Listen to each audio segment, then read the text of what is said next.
I am teacher Myla de la Cruz. Watch, learn, and be happy with this lesson. Okay, let's start.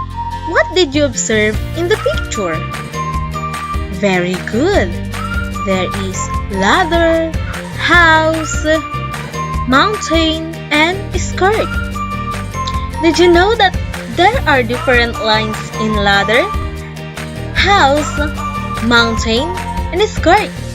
What are those? Very good.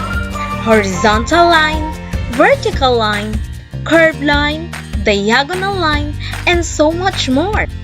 I know that every one of you has an idea about our topic for today. Very good. It's all about the nature of lines. Okay, let's start. Have a nice day.